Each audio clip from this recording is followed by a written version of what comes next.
बस क्षत्रिय है पापी बता न तो फल पाएगा, परशुराम का कठिन साप से अभी भस्म हो जाएगा।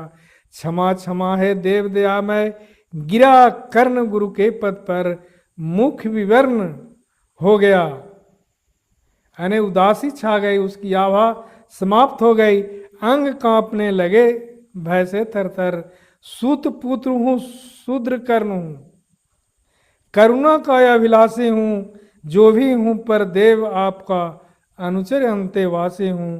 छली नहीं हाय किंतु छल का ही तो यह काम हुआ, आया था विद्या संचय को किंतु व्यर्थ बदनाम हुआ। बड़ा लोभ था मुझे, यह लोभ था बनु शिष्य में कार्तवीर के जेता का, तपोदीप्त सुरमा विश्व के नूतन धर्म प्रणेता का। पर शंका थी मुझे सत्य का अगर पता पा जाएंगे, महाराज मुझ सूत पुत्र को कुछ भी नहीं सिखलाएंगे। बता सका नहीं इसी से मैं प्रभु जाति अपनी छोटी, करे देव विश्वास भावना और न थी कोई खोटी। पर इतने से भी लज्जा में हाय गड़ासा जाता हूँ, बिना मारे हृदय में अपने आप मरासा जाता हूँ। छल से पाना मान जगत में किलविष है, मल ही तो है ऊंचा बना आपके आगे, सचमुच यह छल ही तो है। पता था पाता था सम्मान आज तक दानी व्रती बलि होकर, अब जाऊंगा वह कहाँ स्वयं गुरु के सामने छली होकर। करें भस्म ही देव मुझे, सम्मुख है मस्तक मेरा, एक कसक रह गई नहीं पूरा जीवन का व्रत मेरा। गुरु की कृपा साप से जलकर अभी भस्म हो जाऊंगा, परमदान अर्जुन का मस्तक देव कहाँ मैं पाऊंगा। यह तृष्णाय विजय कामना मुझे छोड़ क्या पाएगी, प्रभु अतृप्त वासना मरे पर भी मुझको भरमाएगी। दुर्योधन की हार देवता कैसे सहन करूंगा मैं, अभय देखे अर्जुन को मरकर भी तो रोज मरूंगा मैं। परशुराम का शिष्य कर्ण पर जीवन दान न मांगेगा, बड़ी शांति के साथ चरण को पकड़ प्राण त्यागेगा। प्रस्तुत हूं दे साप किंतु अंतिम सुख तो यह पाने दे, इन्हीं पाद पद्मों के ऊपर मुझको प्राण गंवाने दे। लिपट गया गुरु के चरणों से कर्ण इतना कहकर, दो कनिकाएं गिरी अश्रु की गुरु की आंखों से बहकर। इतने में गुरु यानी परशुराम भगवान को कर्ण पर दया आ जाता है, और दया में जो क्रोध में उन्होंने निर्णय लिया उसके पश्चाताप के रूप में या कर्ण पर दया आकर उन्हें आंसू आ गया।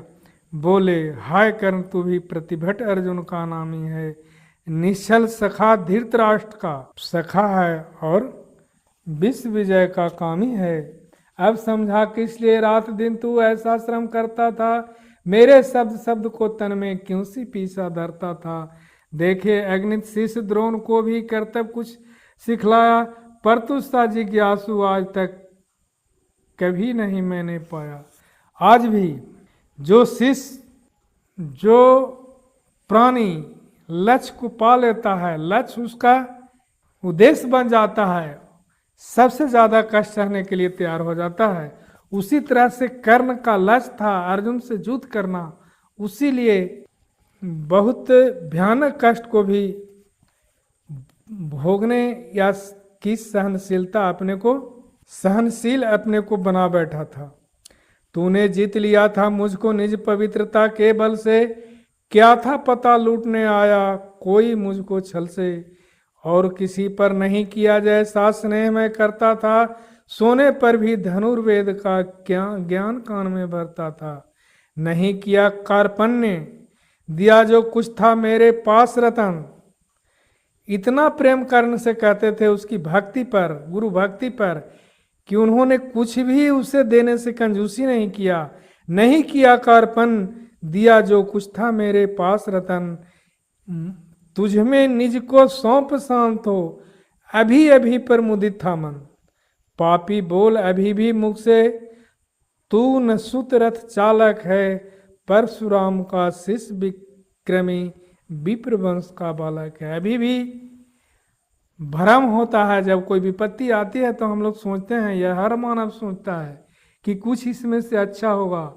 उसी प्रकार से परशुराम जी को यह लग रहा है कि ऐसा कहीं से आ जाए कि कर्ण विप्र वंश का है, कि मैं श्राप लौटा लूं। सूत वंश में मिला सूर्य सा, कैसे तेज प्रबल तुझको, किसने ला कर दिए कहां से, कवच और कुंडल तुझको। सूत सा रखा जिसे, उसको कैसे कठोर हो मारूं मैं, जलते हुए क्रोध की ज्वाला, लेकिन कहां उतारूं मैं। पद पर बोला कर्ण दिया था जिसको आंखों का पानी, करना होगा ग्रहण उसी को, अनल आज है गुरु ज्ञानी। बरसाइए अनल आंखों से, सिर पर उसे संभालूंगा, दंड भोग जल कर मुनि सत्तम, छल का पाप छुड़ा लूंगा।